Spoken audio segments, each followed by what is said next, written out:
This is Inside Indiana Business Radio for the afternoon of Monday, December 18th, 2023. I'm Kate Sharon. U.S. Steel, the Pittsburgh steel producer that played a key role in the nation's industrialization, is being acquired by Nippon Steel Corporation in an all-cash deal valued at approximately $14.1 billion. The transaction is worth about $14.9 billion when including the assumption of debt. U.S. Steel CEO David Burritt. This announcement delivers upon the commitment we made when we began the strategic alternatives review process to maximize value and to achieve a timely path to close through execution certainty.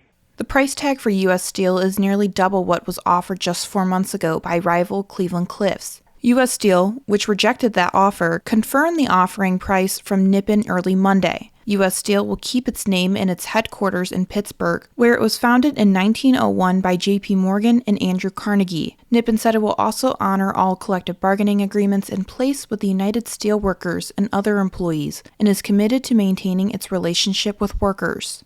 Although Mina Starsiak-Hawk's Two Chicks District Company store is closing this month in the Bates-Hendricks neighborhood of Indianapolis, an ending she announced in September, a new version of the shop is planned for downtown Noblesville in 2024. While not disclosing an address for the new Two Chicks District Company, Starsiak-Hawk said March is the target month for opening the store. People come from other states, people come from out of the country, which is amazing because they're coming to Indiana because they saw the episode of the store or just know that the store exists because we film it a lot during the show, but the neighborhood never really got behind it. She said the shop will offer a combination of Two Chicks branded merchandise, candles, and other tabletop decor, as well as a design hub for consulting with customers about furniture purchases.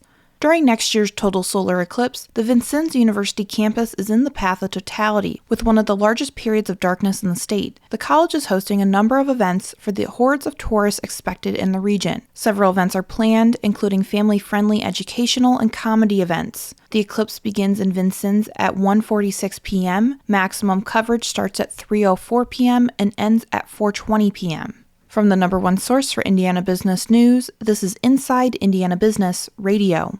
Whether it's a new hire or a noteworthy promotion, IIB's Bigwigs and New Gigs serves as a platform to promote your team. Our revamped offering includes being featured on both the newly redesigned newsletter and at InsideIndianaBusiness.com. Subscribers to the Business News subscription save $10 off every listing. Plus, you can save $100 by bundling your submission to IIB with the Indianapolis Business Journal or the Indiana Lawyer. More at InsideIndianaBusiness.com. The Indiana Supreme Court has set arguments in John Rust's election law challenge for February 12th, 3 days after the filing deadline to run for U.S. Senate. IIB's Alex Brown has more. Rust, who is running to succeed U.S. Senator Mike Braun, is challenging a law prohibiting candidates whose last two primary votes don't match the party they wish to represent. He wants to challenge Congressman Jim Banks for the GOP nomination in the May 2024 primary. If Rust gathers the required 4,500 signatures, 500 from each congressional district, the court's decision could remove him from the ballot. The court on Friday did not stay an injunction in the case blocking the law. Rust sued to gain access to the Republican ballot, saying the measure barred the vast majority of Hoosiers from running under their preferred party, an argument that seemed to sway the lower court. Marion County Superior Court Judge Patrick Dietrich found the two primary requirement unconstitutional. The Indiana Supreme Court set a briefing schedule for Rust's attorneys, as well as the Indiana Attorney General's office, which is representing the Indiana Secretary of State in the case. Alex Brown, Inside Indiana Business Radio. Manchester University is making it easier for prospective students with their associate degree to transfer into the four-year institution. Beginning spring 2024, the university will recognize 2 Associate of Arts or Associates of Sciences degrees as a block for 60 credits fulfilling the school's general education requirements. Manchester officials say the move is a significant step toward improving access for transfer students.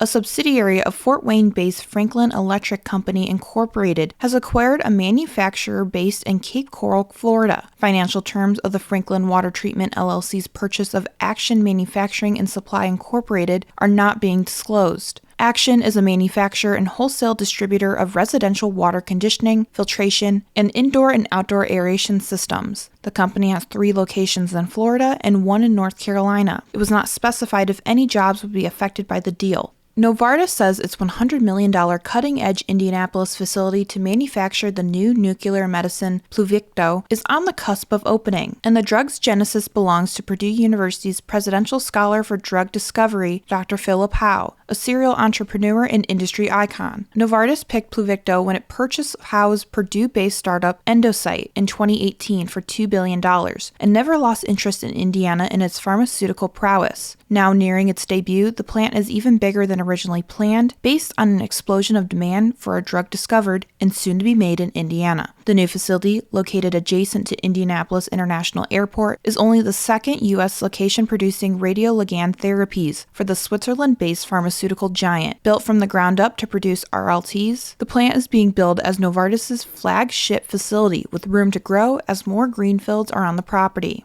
Langham Logistics CEO Kathy Langham is this week's guest on the Business and Beyond podcast with Gary Dick, presented by PNC, a weekly conversation with high-profile Hoosiers and business, sports, entertainment, and beyond, available now from your favorite podcast provider.